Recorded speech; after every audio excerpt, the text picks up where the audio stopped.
Let's take a look at Jazzy John Romita's first Marvel comic book, Daredevil, issue 12. John Romita Sr. was born in 1930, enrolled at the School of Industrial Arts in Manhattan at the age of 14, and graduated at 17. He started in comics as a ghost artist for Les Zarkarin at Timely Comics in 1949, and then under his own name in 1951 when the company became Atlas Comics. He worked on war comics, westerns, romance, and mystery, as well as the brief 1953 revival of Captain America, which was his first superhero work, all under writer-editor Stan Lee. Simultaneously, he was drafted into the Korean War from 1951 to 1953, where he would design recruitment posters. When Stan Lee ended most of the Atlas Comics and fired almost everyone in 1957, John Romita went to work at DC Comics to work on romance comics until 1965. That's when Stan recruited him back to the newly named Marvel Comics that had been seeing growing success with their superhero titles since 1961. He would start by inking The Avengers issue 23 and then took over penciling the Daredevil with issue 12, which came out in November of 1966. This would begin his 30-year straight tenure as a Marvel Comics artist. And it was the cover to this issue that inspired his son, John Romita Jr., to pursue his own career in comics. Wallace Wood had been the artist drawing the Daredevil, but left when Stan Lee wouldn't give him credit or pay for writing the stories. At the same time, Stan was having the same dispute with Spider-Man and Doctor Strange artist Steve Ditko. Preemptively, Stan inserted Spider-Man into the Daredevil issues 16 and 17 to see how John Romita would draw the character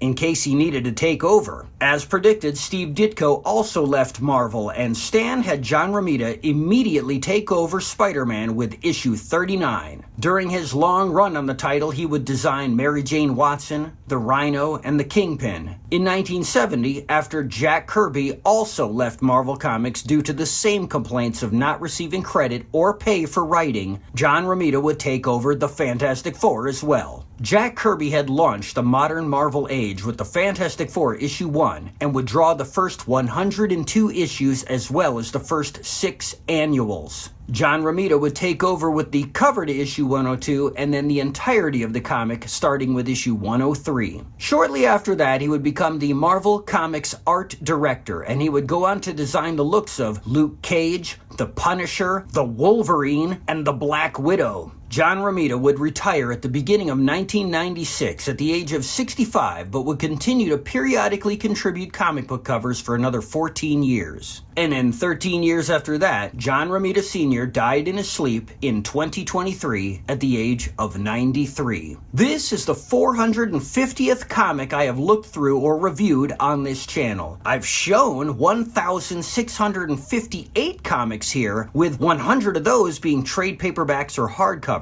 And I hope you'll keep coming back to see all the future videos I continue to make. Until next time.